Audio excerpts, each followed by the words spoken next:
Praise the lord. ప్రభువైన యేసు నామములో అందరికీ వందనములు. యేసయ్య మాటను ఈ కార్యక్రమాన్ని వీక్షించడానికి ప్రేమతో నేను మిమ్మల్ని ఆహ్వానిస్తున్నాను. ఈ దినము లూకా సువార్త 14వ అధ్యాయము 25వ వచనం నుండి 35 వచనాల వరకు ధ్యానించుకుందాం. బహు జనసమూహములు ఆయనతో కూడా వెళ్ళుచున్నప్పుడు ఆయన వారి తట్టు తిరిగి,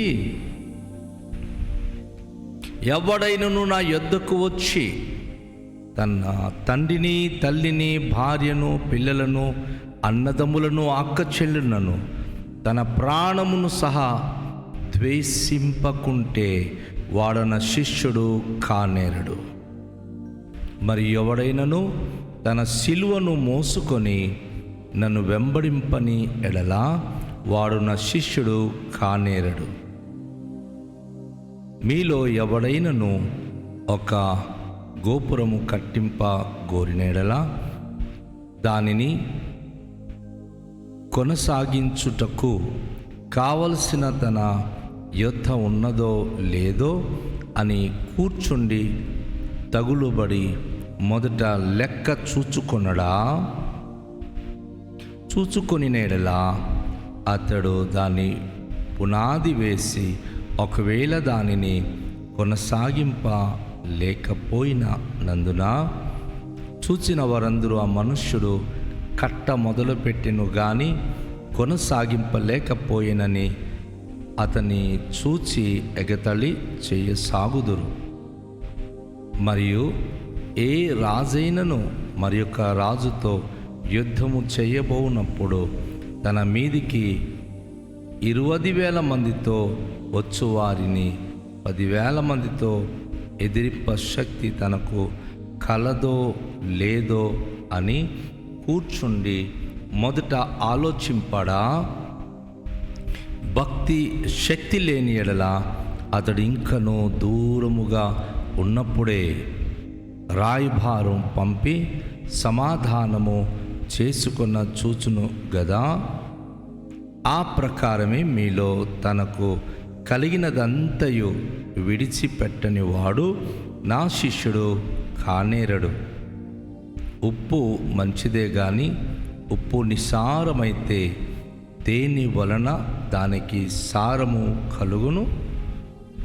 అది భూమికైనను ఎరుకైనను పనికిరాదు గనుక దానిని బయట పారవేయుదురు. వినుటకు చెవులు గలవాడు వినునుగా కానీ వారితో చెప్పెను. ప్రియదేవుని యొక్క బిడ్డలారా, యేసు ప్రభువారు ఈ అధ్యాయములో, ఈ వచనములలో చాలా మర్మముతో కూడిన విషయాలను మనకు తెలియచేస్తూ ఉన్నాడు.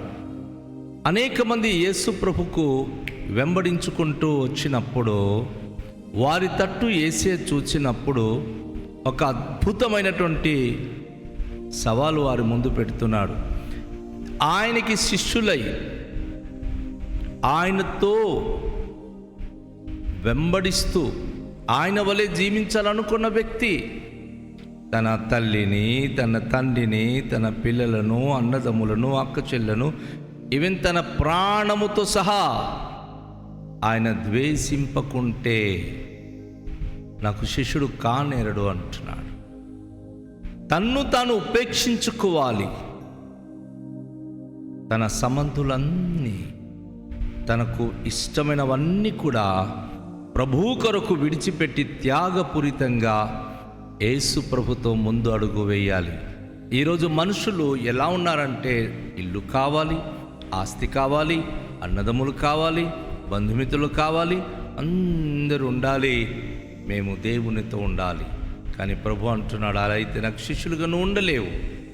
సమస్తము నా నిమిత్తమును విడిచిపెట్టి నన్ను వెంబడించినప్పుడే నా శిష్యుడుగా నువ్వు ఉండగలవు అని ప్రభు తెలియచేస్తూ, ఎవడైనా సరే తన సిలువ గనుక తను మోసుకొని వెంబడించకపోతే ఆయన యేసేకి శిష్యుడు కానేరడు. తన సిలువ తను ఎత్తుకొని మోసుకుంటూ వెళ్ళాలి. అనగా సిలువ అనగా లోకములో శ్రమలు, శోధనాలు, కష్టాలు, అపనిందలు, యేసు ప్రభు నిమిత్తము ఎంతమంది అవమానపరిచిన, అపనిందలు మోపిన, దూషించిన, ఆవశ్యకంగా అది నువ్వు ఎత్తుకొని ప్రభును వెంబడించగలగాలి. దేవుని మార్గంలో నువ్వు నడవగలిగినప్పుడే నువ్వు దేవునికి శిష్యుడిగా ఉండగలవు. ఒకవేళ నువ్వు అవమానము సహించలేను, భరించలేను, సిలువ ఎత్తుకొని నేను ఆయన వెంబడి రాలేను అనుకుంటే నువ్వు యేసేకి శిష్యుడివి కాలేవు. ప్రభు అయిన యేసు ఆయన అంటున్నాడు, ఒకవేళ ఎవరైనా ఒక గోపురము కట్టించాలనుకున్నా, ఒక ఇల్లు కట్టించాలనుకున్నా, మొట్టమొదటిగా కూర్చొని దానిని ఎంత తనలో అమౌంట్ ఉంది, తనకున్న స్థాయి ఏమిటి, తను ఏ మోడల్ కట్టాలి, ఏ విధంగా కట్టాలో దానికి తగిన ఎక్స్పాన్సివ్ ఎంత అనేది ముందు లెక్క చూసుకొని, ఒకవేళ దానికి సంబంధించిన అమౌంట్ కనుక తన చేతిలో ఉంటే ఆయన పని ప్రారంభము చేస్తాడు. యేసుప్రభు వారు చాలా అద్భుతమైన విషయానికి తెలియచేస్తున్నాడు. ఒకవేళ కనుక ఆ వ్యక్తి ఆ పునాదికి తగినటువంటి అమౌంట్ తనలో లేకపోతే ఆయన అది తీయడానికి కూడా ఇష్టపడడు. ముందు తన దగ్గర ఉన్నటువంటి అమౌంట్ను సరిపోయినప్పుడే ఆయన దానిని కట్టనారంభిస్తాడు. ఎందుకంటే ఒకళ్ళు మొదలుపెట్టిన తర్వాత కానీ కొనసాగించలేకపోతే జనులు తనకు ఎగతాళి చేస్తారు, తనకు దూషిస్తారు. ఈయన పని ప్రారంభించాడు, కట్టలేక మధ్యన ఆపేశాడని ఎవరైనా ఎగతాళి చేస్తే ఆ మనిషి భరించలేక ఎంతో మనోవేదనకి గురి అవుతాడు. కనుక దేవుని వాక్యం చెప్తుంది, అతను ఎవరైనా సరే ముందు లెక్క చూసుకోవాలి. అదే సమయంలో ప్రభు రాజుగారి ఉదాహరణ కూడా చెప్తున్నాడు.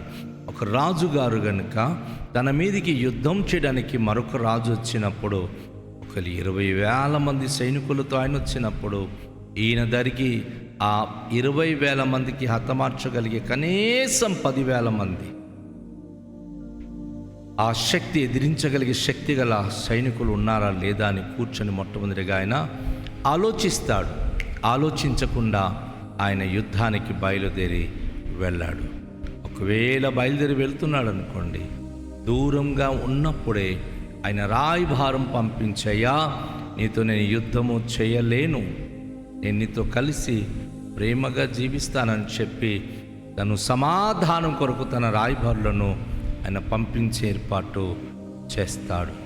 అది యేసయ్య చెప్తా ఉన్నాడు. ఆ ప్రకారమే మరి ప్రతి వ్యక్తి కూడా తనకు కలిగినదంతయు విడిచిపెట్టని వాడు నా శిష్యుడు కానేరడు. యేసు ప్రభువారు ఏ వ్యక్తి అయితే తనకు కలిగినవన్నీ కూడా త్యాగపూర్తిగా ఆయన చేయకపోతే యేసు ప్రభుకు శిష్యుడుగా ఆయన ఉండలేడు అని యేసయ్య తెలియచేస్తూ ఉన్నాడు. మనకు కలిగింది మన లెక్క సరిగ్గా లేకపోతే మనం దేవునికి ఎప్పటికీ కూడా ఆయనకి ప్రియమైన శిష్యులుగా ఉండలేమని ప్రభు తెలియచేస్తూ ఉన్నాడు. అయితే ఇక మనం చూస్తే హఠాత్తుగా యేసు ప్రభువారు ఈ ఉప్పు మంచిదే కానీ ఉప్పు నిసారమైతే దేనివలన దానికి సారము కలుగును అనే ఒక ఉప్పు గురించిన మాట తెలియచేశాడు. ఉప్పు అనేది ఎసెన్షియల్ థింగ్స్ అన్నమాట, అత్య అవసరమైనటువంటి వస్తు ఉప్పు. అందుకే యేసుప్రభువారు క్రైస్తవ జీవితం ఉప్పుతో సరిపోల్చాడు. ఉప్పు మంచిదే కానీ నిస్సారమైతే దేనివల్ల అది సారం పొందును. ఒకవేళ ఉప్పు కనుక చెడిపోతే, ఉప్పు కనుక సారవంతంగా లేకపోతే అది బయట పారవేస్తారు, అది పనికి రాకుండా అయిపోతుంది. సో దేవుని యొక్క వాక్కులు మనం చూస్తున్నప్పుడు అది భూమికైనను ఎరుకైనను పనికిరాదు గనుక దానిని బయట పారవేదురు, వినుటకు చెవులు గలవాడు వినుగాక అని ప్రభు చెప్తా ఉన్నాడు. అంటే ఉప్పు ఎంత ప్రాముఖ్యమో, అది గనుక సారము చెడిపోతే అది పనికిరాదు. ఓ క్రైస్తవ బిడ్డ, నువ్వు చాలా ప్రాముఖ్యమైన వాడు దేవుని దృష్టికి. నువ్వు గనుక నీ సారము చెడిపోతే, నీ గుణాలు చెడిపోతే, నీ ఆధ్యాత్మికత చెడిపోతే, నీ భార్య నీకు దూషిస్తుంది, నీ ఇంటి వారు నీకు దూషిస్తారు, అందరూ నిన్ను దూషించినప్పుడు నువ్వు దేనికి పనికిరాని వాడుగా మిగిలిపోతావు. కనుక ప్రభు నీ జీవితం గురించి చెప్పేది ఏమిటంటే, నువ్వు సారవంతమైన వ్యక్తిగా నువ్వు ఉండాలి. దేవుని దృష్టికి ఇష్టమైన బిడగా నువ్వు బ్రతకాలి, ఇష్టమైన బిడగా నువ్వు ఉండాలి. సో దేవుని యొక్క వాక్యానుసారంగా, దేవుని మాటలను బట్టి నీలో త్యాగపూరితమైన జీవితం ఉంచాలి. నువ్వు దేవునికి ఇష్టమైన బిడగా నువ్వు బ్రతకాలి. ఇక అందరికీ నువ్వు ఉపయోగకరమైన బిడగా మారిపోవాలి. దేవుని యొక్క ప్రియ బిడ, ఈరోజు ఒక ఒప్పుకున్నటువంటి సారవంతమైన స్థితి క్రైస్తవ జీవితానికి, ప్రభు నమ్ముకున్న వానికి ఉండాలి. ఎవరైనా సరే నేను పోయించినప్పుడు నీ యొక్క సారము, నీ యొక్క వెతుకుదల నీ జీవితానికి అనేక మందికి దీవెనకరంగా ఉండాలి. నీ ఎదుగుదల అనేక మందికి ఆశీర్వాదకరంగా ఉండాలి. ఏ రీతిగా ఉన్నావు? అన్ని త్యాగం చేసి నిన్ను నీవు ఉపేక్షించుకొని ప్రభువును వెంబడిస్తున్నావా? అప్పుడు ప్రభు నిన్ను ఎత్తుకుంటాడు, ప్రభు నిన్ను హత్తుకుంటాడు, ప్రభు నిన్ను వినియోగించుకుంటాడు. ఒక సారవంతమైన జీవితం, దేవునికి ఇష్టమైన జీవితమును జీవించగలుగుతావు. కనుక ఈ వాక్య భాగం ద్వారా దేవునికి మనము సమర్పించుకుంటూ ప్రార్థన చేద్దాం. దేవునికి మనం అడుగుదాం. మికిలి దయగల పరలోకపు తండ్రి, మీ పరిశుద్ధ నామానికి స్తోత్రాలు. ఈరోజు ప్రభు ఈ వాక్యం ద్వారా మా జీవితాలు మేము ప్రభు నిస్సారమైన స్థితిలో కాకుండా సారవంతమైన స్థితిగా ఉండడానికి, ప్రభువా అనేకులకు మేము ఉపయోగకరంగా ఆశీర్వాదకరమైన బిడ్డలుగా ఉండడానికి కృప దయచేయండి. మీ కరుణ, మీ కటాక్షం విషయంలో ప్రతి బిడ్డలపైన ఉంచండి. ప్రభువా మీ మహిమ కొరకు మమ్మలను వాడుకోనండి. కృతజ్ఞత స్తోత్రాలు మీకే చెల్లిస్తూ యేసు నామములో ప్రార్థిస్తున్నాము తండ్రి, ఆమేన్. అందరికీ షాలోమ్. ప్రభు మనను దీవించునుగాక.